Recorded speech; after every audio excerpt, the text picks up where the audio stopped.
So this is video number 2, adding boards, cables and editing. So we'll have a little general chat about adding some boards, putting some cables in, how to get into cables, edit cables, etc. So on the insert electrical menu at the top, we have two basic types of board. We have main distribution board, so that would be a main distribution board with a submain going to it and a submain going from it, such as an LV switchboard, a motor control center, etc.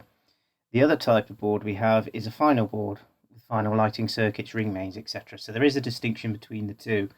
And it's the distinction between the two that we break our voltage drop down. So on final circuits, we have that 4% final boards, and we also have the 4% on the feeds to and from submain boards.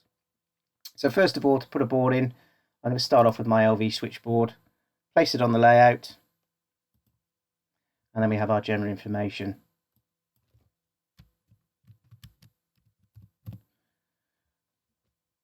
Number of ways I would advise you not to set up at this point, because it means you have to be very, very precise in how you lay your cables and boards out effectively. When you set your system up in sort of tree formation, you'd have to work from the outside towards the middle of the board. By leaving the number of ways at 0, it's flexible, so you can lay your boards out however you wish. You can introduce a cable between other cables. It moves the other cable on the board along to the next way and allows you to insert cables between existing cables. So it makes for a better and easier layout. I'll show you what I mean by that as I build the system up later on. I'll refer back to this. Maximum board rating, again, you don't really need to put that in. You can do if you know the rating of the board that you're going to put in from the manufacturer. And there's the standard CPD type on the board. Now, all commands in the wiring program are active all the time. You'll notice on the end of my mouse is another board. Now, it's not my intention to place another board. Pressing escape breaks the command. That's the same for cables or any of the loads that you're adding from these menus. So escape breaks the command and allows you to move on to something else. Now, there's no real hard and fast rules in setting up a wiring project here. I could place another board in and put a load on it and then add my cables, or I could add a cable in from my transformer into my main board. So if I do that, selecting the cable option, I click once on the transformer logo, once on the main board, and I can then put the cable length and the cable reference.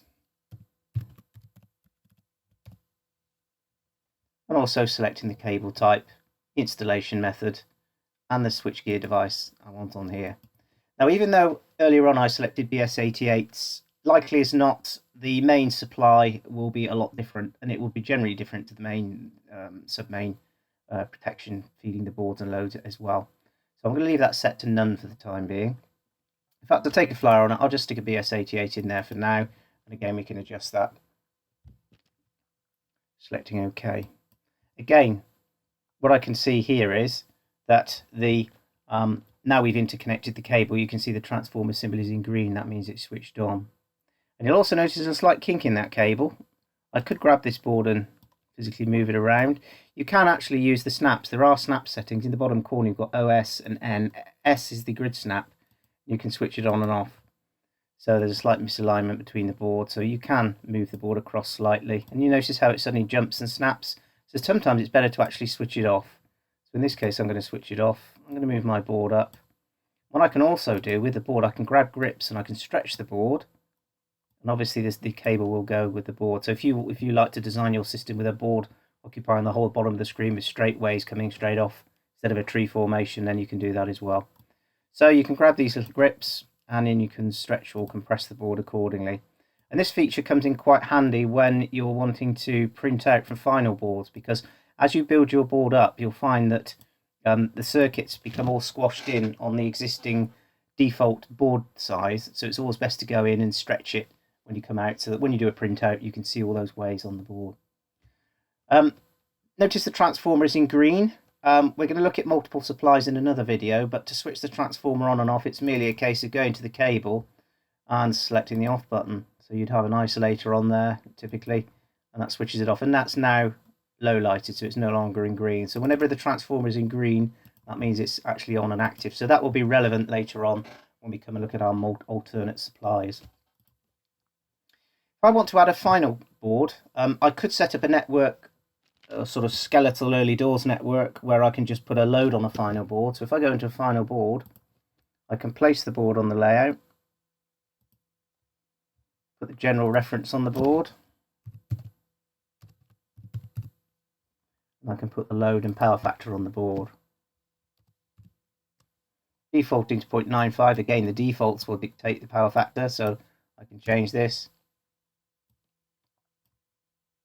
And also, again, the next board comes along, I can press escape. If I double click on the board, I can revisit it. And if I had an unbalanced load, you can see I can then put an unbalanced load on there. Or if I wanted a single phase board, I would just select the phase that I want to apply the load to. So I'll go back to balanced, reinstate it. And also you've got the kVA rating as well, so you can have kVA or amps conversion. To connect the cable, okay, select the cable option, select the board, run the cable into the board with one click, put the cable length on there.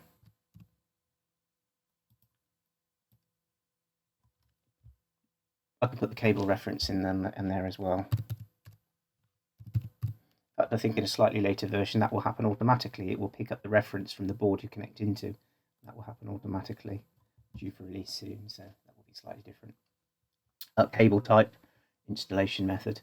While we're in here, this is the cable entry details. So we have different details we can enter. Going to the details button, this takes us into the cable itself. So we can see here the cable type, the installation method, the length, the core type.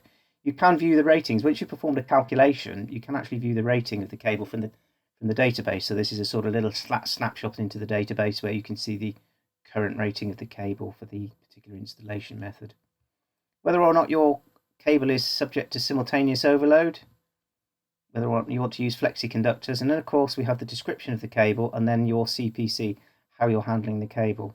This is a low smoke and fumes armoured cable where the armouring is the CPC, so that was what we would consider as normal. I could run a separate if I wanted to, or if there's an earth fault failure, I could run a supplementary, and that would supplement the armouring. And of course, if it's unfixed, the program will calculate it for you, or you can fix it. So again, if you are doing an inventory of an existing system for facilities management purposes, everything here can be fixed. You can fix the CPD, the CPC, and the CPD as well. So here we can fix any of these.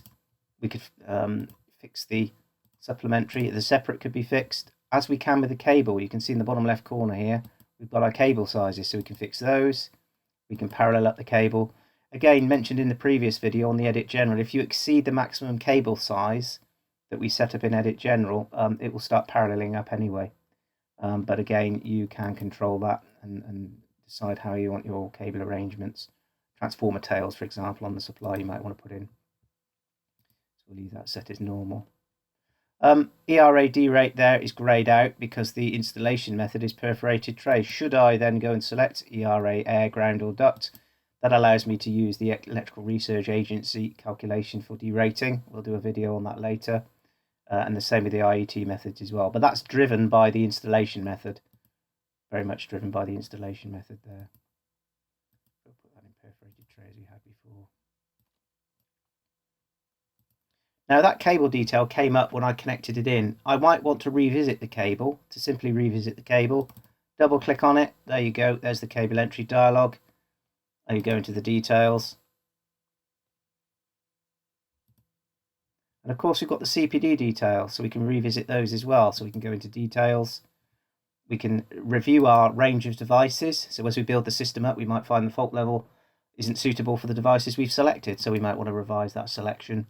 We can fix devices. And also we can apply surge protection. We can put generic RCD settings in here. So if we have RCDs, we can set those. Or we can pick from a range of manufacturers' devices from the listings. So we can use the manufacturer's settings. So all of the CPD, circuit protective device, switchgear information can be set at cable level as well. There are several cable colours worth noting as well. For example, cyan means it's just a floating cable, it's going to be calculated. If I click on it once, that just happens to mean it's selected. I double click on it and fix anything. So for example, if I go into the details and fix the cable size or fix a breaker or anything like that, that cable is dark blue. Dark blue implies it's fixed. So if you start fixing cables and you get problems with the cables themselves, it's probably because you fixed them and restricted for the given load or length of voltage drop. So that cable will then go red. Obviously we have no problems on this circuit at the moment, but when problems arise, the board or the cable will go bright red. You can access that and then you can solve the problem. I'm sure as we build this project up during these videos, we will get some problems, and I can cross that bridge when we come to it, and I'll show you how to solve various problems.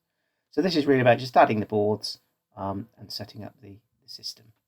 So we'll unfix that cable, into the details, unfixed. Also, the on-screen manuals are helpful. If there are some issues, it's always best to go to the on-screen manuals before you phone us up, because there's a lot of information in there. F1 on the keyboard brings up the manual and it shows you exactly where you are. So it's relative to the dialog box you currently have open, and you will find a whole load of intuitive text where you can then go in and interrogate, and this gives you much more information on here as well. Bit of advice here, always best to close the manual down when you finish with it. Otherwise what happens is if you minimize it and you go off to do something else, it will only bring back what you were doing 2 hours ago, which is totally irrelevant. So always close the manual down when you finish with it. So that concludes video 2.